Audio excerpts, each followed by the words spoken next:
السلام علیکم ورحمۃ اللہ وبرکاتہ۔ وعلیکم السلام ورحمۃ اللہ۔ پارہ نمبر 18 سورۃ النور، آیت نمبر 1، آیت نمبر 1۔ سورۃ انزلناہا۔ اعوذ باللہ من الشیطان الرجیم۔ بسم اللہ الرحمن الرحیم۔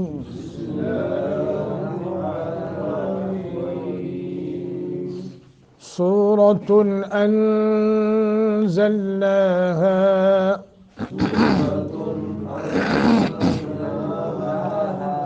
وفرغناها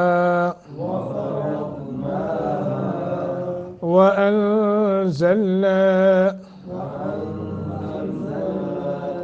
فيها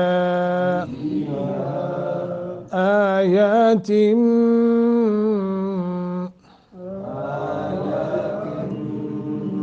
بينات لعلكم تذكرون۔ سورة أنزلناها وفرغناها وأنزلنا فيها آيات بينات لعلكم تذكرون۔ سورة نون تنوین ہے، نون تنوین کے بعد حمزہ حروف حلقی میں سے ہے، لہذا اس کو لمبا نہیں کرنا، غنہ نہیں کرنا، اخوا نہیں کرنا، بلکہ اظہار کرنا ہے۔ سورۃ ایسے کر کے، ان نون ساکن ہے، آگے زا حروف اخفا میں سے ہے، یہاں اخفا کرنا ہے، یعنی تھوڑا سا لمبا کرنا ہے۔ انزلناہا ایسے کر کے، نا نون کے اوپر کھڑی زبر ہے، ایک الف کے برابر مد، ہا ایک الف کے برابر مد۔ وفرغناہا، واو را ضاد تینوں حرف موٹے ہیں، ان کو تفخیم کے ساتھ پڑھنا ہے، اور نون کے اوپر کھڑی زبر ہے اور ہا کے آگے الف ہے، لہذا ایک ایک سیکنڈ کی مد کریں گے۔ وَأَنزَلْنَا، پھر نون ساکن ہے، آگے زا تو حروف اخفا میں سے ہے، لہذا یہاں اخفا کریں گے، آواز کو ناک میں لے جا کر تھوڑا سا کھینچ کر پڑھیں گے۔ وَأَنزَلْنَا، نا ایک سیکنڈ کی مد، فیہا مد منفصل ہے، اس کو اور لمبا کریں گے۔ وَأَنزَلْنَا فِيهَا آيَاتٍ، تم نون تنوین کے بعد کیا ہے؟ با ہے، تو یہاں کیا کریں گے؟ نون تنوین کو میم سے بدل کر پڑھیں گے، تو لمبا بھی کریں گے۔ بینات لعلکم، بینات لعلکم کر کے پڑھیں گے، ادغام تو ہوا ہے لیکن لمبا نہیں کریں گے۔ تذکرون، دال تذکرون، را کو موٹا کریں گے۔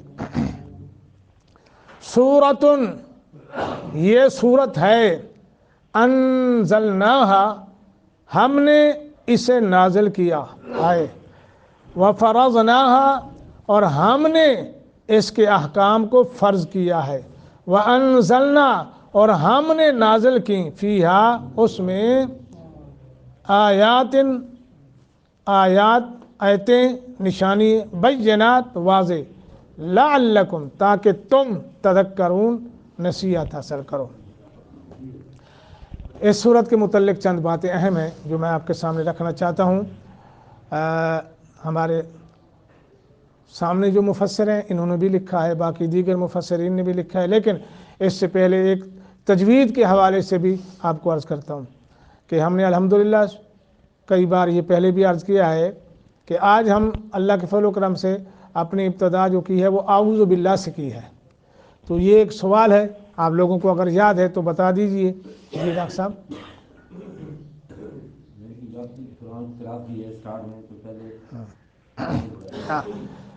جی ٹھیک ہو گیا۔ تو یہ بہترین انہوں نے جواب دیا ہے کہ اللہ سبحانہ و تعالی نے قرآن مجید کے اندر دو جگہ جو ہے نا یہ بات فرمائی ہے کہ جب ہی تم قرآن کو شروع کرو، جب ہی کرو، ٹھیک ہے، تو کیا کرو؟ فاستعذ باللہ من الشیطان الرجیم فاذا قرأت القرآن فاستعذ باللہ من الشیطان الرجیم. قرآن کی تلاوت جب شروع کرو تو اعوذ باللہ ضرور پڑھ لیا کرو. اب اس میں ایک تفصیل ہے جو میں نے آپ کے سامنے رکھی ہے. اب قرآن مجید آپ نے اٹھایا, آپ گھر میں ہیں, سفر میں ہیں, گاڑی میں ہیں, مسجد میں ہیں, جہاں کہیں بھی ہیں, آپ کا دل میں آیا کہ میں قرآن کی تلاوت کروں, اللہ سب کو توفیق دے. تو قرآن اٹھایا یا موبائل میں سے قرآن مجید کو نکالا یا زبانی یاد ہے. اب آپ نے قرآن مجید شروع کرنا ہے, اگر تو آپ نے کسی صورت کے شروع میں شروع قرآن مجید کو کرنا ہے, چاہے موبائل پہ کریں, چاہے زبانی کریں, چاہے قرآن مجید اٹھا کے کریں. تو اگر کسی صورت کے شروع میں کرنا ہے تو پھر وہاں اعوذ باللہ بھی پڑھیں گے اور بسم اللہ بھی پڑھیں گے, دونوں پڑھیں گے. ٹھیک ہے جی. تو اگر آپ نے قرآن مجید کی ابتدا کرنی ہے, چاہے موبائل میں, چاہے قرآن مجید اٹھا کے یا زبانی, سورت کے درمیان میں سے کسی صورت بھی, کوئی بھی, جتنی 114 صورتیں ہیں, کسی صورت کے شروع میں نہیں, ابتدا میں نہیں, بلکہ درمیان سے شروع کریں گے تو وہاں صرف اعوذ باللہ پڑھیں گے, بسم اللہ نہیں. لکھی نہیں ہے تو پڑھنا کیا ہے. ٹھیک ہے. ہاں, اگر آپ نے قرآن مجید کو شروع کیا, پڑھتے پڑھتے ایک صورت ختم ہو گئی ہے, اب دوسری شروع ہو گئی, وہاں کیا کرنا ہے, وہاں صرف بسم اللہ پڑھنی ہے. یہ 3 شکلیں ہمارے سامنے, وہاں صرف کیا کرنا ہے, بسم اللہ پڑھنی ہے. اور اس کو قراء کرام جو ہے یا مجودین کی زبان میں کہتے ہیں فصل اول وصل ثانی, وصل اول فصل ثانی. ٹھیک ہے. اور فصل کل وصل کل, یہ ایک طریقہ ہے, پہلے بتایا تھا میں نے ڈاکٹر صاحب, ہاں بتایا تھا. اب اس صورت کے متعلق ہم جو ہے یہ دیکھتے ہیں. اچھا, اس صورت کے ابتدا ترجمہ ہو گیا نا میرا خیال ہے, ہاں کہ نہیں ہوا اچھا, یہ صورت ہے انزلناہا, ہم نے اسے نازل کیا ہے, وفرضناہا, اور ہم نے اس کے احکام کو فرض کیا ہے, وانزلنا, اور ہم نے نازل کی, فیہا, اس میں, آیاتن, آیتیں ہیں, بینات, واضح, لعلکم, تاکہ تم تذکرون, نصیحت حاصل کرو.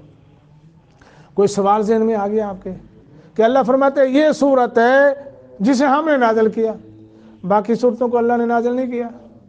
ایک سوال ہے. نہیں وہ تو عرض کرتا ہوں نا جی. پہلی تو چونکہ ہم نے اپنی زبان کو ڈھال کے کرنا ہے تاکہ سمجھ بھی آ جائے. اللہ فرماتے ہیں ہم نے اس صورت کو نازل کیا, تو یہ کہنے والا کہہ سکتا ہے باقی صورتیں کسی اور نے نازل کی ہیں. نہیں, باقی صورتیں بھی اللہ نے نازل فرمائی ہیں. یہاں اس صورت کو اللہ نے یوں فرمایا کہ ہم نے نازل کی, چونکہ اس کے اندر جو احکامات آ رہے ہیں ان کی اہمیت کو سامنے رکھ کے اللہ نے فرمایا کہ وہ اتنے اہم ضروری ہیں, وہ احکامات اتنے ضروری ہیں کہ ان پر عمل کرنا انتہائی ضروری ہے, وہ چھوڑنے نہیں چاہیے. ان کی وجہ سے اللہ نے فرمایا, اس لیے ہم نے اس صورت کے اندر جو فرائض رکھے ہیں نا, ان کی تاکید کے لیے, ان کی اہمیت کے لیے ہم نے فرمایا یہ صورت ہم نے نازل کی ہے. اور یاد رکھیے سورۃ الاحزاب, سورۃ النساء اور یہ سورۃ النور, یہ تینوں صورتیں ایسی ہیں جن کے اندر بالخصوص عورتوں کے خصوصی احکامات اور مسائل ہیں, ان تینوں صورتوں کے اندر. تو فرمایا سورۃ انزلناہا, سورۃن پر ایک تنوین ہے جو تعظیم کے لیے ہے. تنوین تعظیم کے لیے بھی ہوتی ہے, تنوین تنکیر کے لیے بھی ہوتی ہے. ٹھیک ہے جی. تو یہاں ہاں جی, تو یہاں جو تنوین ہے جی, نون تنوین, 2 زبریں, یہ کس کے لیے ہیں؟ تعظیم کے لیے ہیں. اور یہ مبتدا محذوف حاضر ہی کی خبر ہے. ٹھیک ہے. اچھا جی, اس لیے ترجمہ کیا گیا ہے یہ ایک عظیم صورت ہے. میں نے عرض کیا نا تنوین تعظیم کی. اللہ فرماتے ہیں یہ ایک عظیم صورت ہے, اس لیے فرمایا ہم نے اس کو نازل کیا. عظیم صورت کیوں ہے؟ کیونکہ اس کے احکامات, اس کے مسائل وہ بڑے عظیم ہیں جو ہمارے سامنے ہوں گے انشاءاللہ.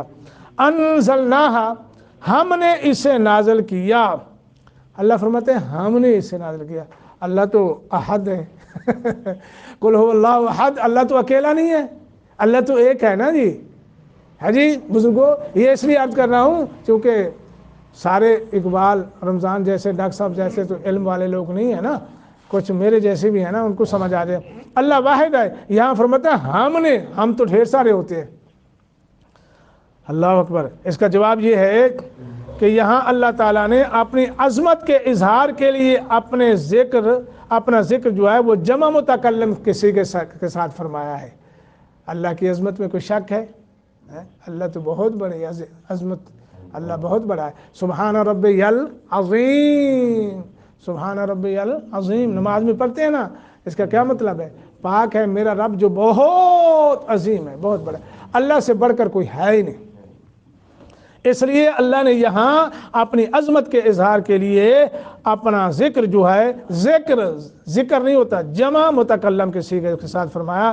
ہم نے فرمایا، بلکہ انزلناہا، فرضناہا وانزلنا فیہا، تینوں میں زور جمع متکلم کے صیغے سے ہم نے جو ہے اس پر اللہ نے دیا ہے یہ قرآن میں. ٹھیک ہے جی. یعنی اس کا نازل کرنے والا کوئی اور نہیں بلکہ ہم ہیں.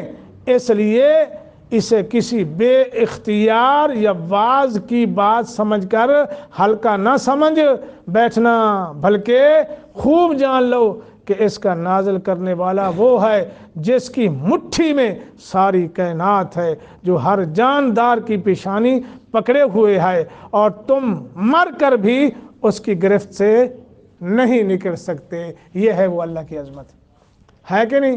وہ سورت زمر کے اندر اللہ نے فرمایا نا کہ ساری کائنات اللہ کی مٹھی میں، آسمان اور زمین اللہ کی مٹھی میں ہے. ہاں جی، اللہ کی مٹھی میں ہے. وہ آتے ہیں نا، اللہ سبحانہ و تعالی فرماتے ہیں کہ وما قدر اللہ حق قدرہ والارض جميعا قبضته یوم القیامت والسماوات مطویات بیمینہ سبحانہ و تعالی عما یشرکون. اور نہیں انہوں نے قدر کی اللہ کی جیسا حق ہے اللہ کی قدر کرنے کا. والارض زمین جمیعاً سب کی سب، قبضتہ اس کی مٹھی میں ہوگی، یوم القیامت قیامت کے دن، والسماوات اور آسمان لپٹے ہوئے ہوں گے، بیمینہ ہی اس کے دائیں ہاتھ میں. ہاں جی، یہ ہے وہ دلیل جو ہمارے سامنے ہے.